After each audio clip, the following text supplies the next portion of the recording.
Hi, it's Janet McElligott again. Um, a lot of people have asked me to explain Iran's nuclear capacities and capabilities and why trust is not enough, or a lack of trust is not enough to bomb Iran.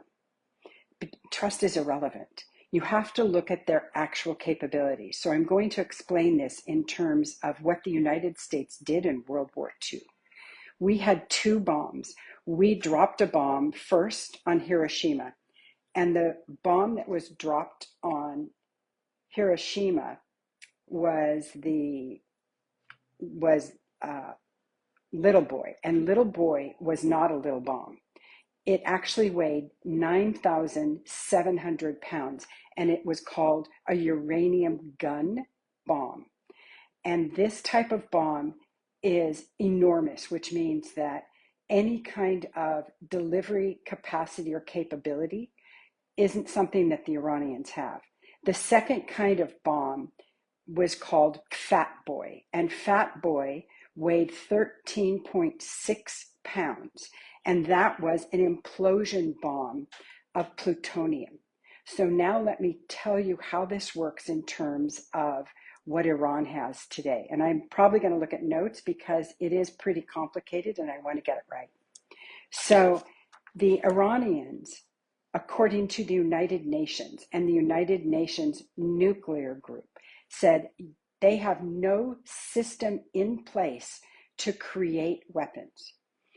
In the 2015 agreement, Iran said that they would export all of their old waste plutonium, to France, and that French put it into rods, sent it back. Their waste plutonium, then the Russians picked up every year, couple of years, however it was that they needed to pick it up to take it out of the country. So there was no facility to enrich plutonium. And plutonium is the Fat Boy bomb. It's the one that weighed 13.6 pounds that the United States used in World War II. So that is something that can be delivered and could be delivered via a weapon like a guided missile or a drone. But let's go back to, according to the 2015 agreement, which Trump threw out in 2018, and the Iranians have been in compliance with, even though the United States threw it out, they have been exporting that plutonium enrichment to France, who has created the rods, sent it back to Iran, and then when they had the waste from that plutonium, which would have created the small bomb, the Russians picked up the waste and took it. So there was no enrichment facility for that. Now the plutonium, that's the huge bomb. That's something that the Iranians had no delivery system for. Tulsi Gabbard, who is the head of our intelligence services, who President Trump promoted to be the head of national intelligence, said nothing has changed. The only thing that changed was Trump's timeline, that the Iranians didn't do what he wanted by their timeline.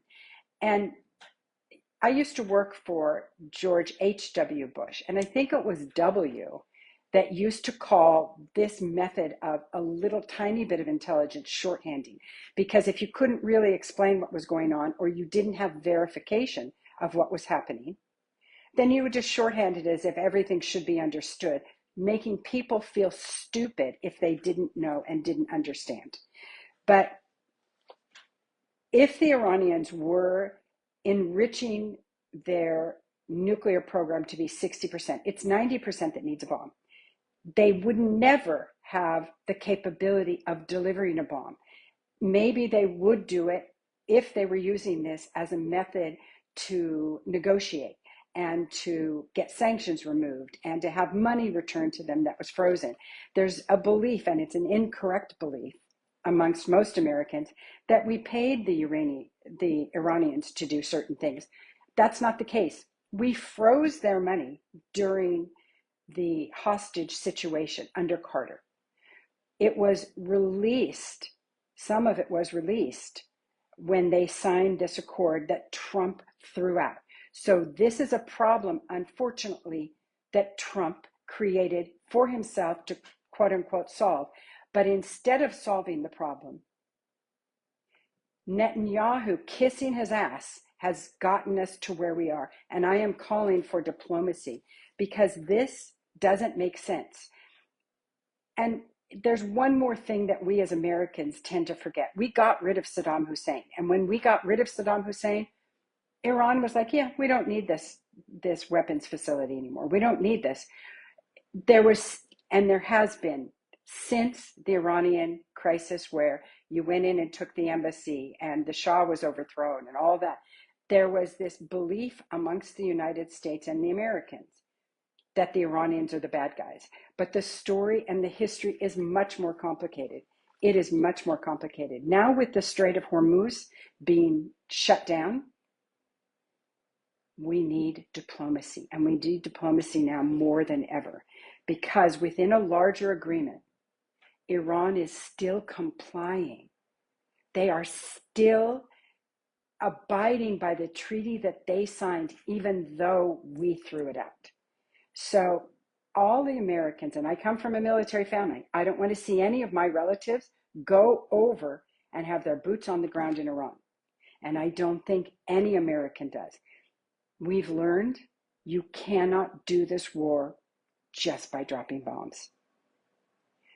I implore the US Congress to vote to stop this, to vote for the War Powers Act that was put in by or that has been submitted by a Kentucky Republican and a California Democrat, because that is the way to extradite us from some of this.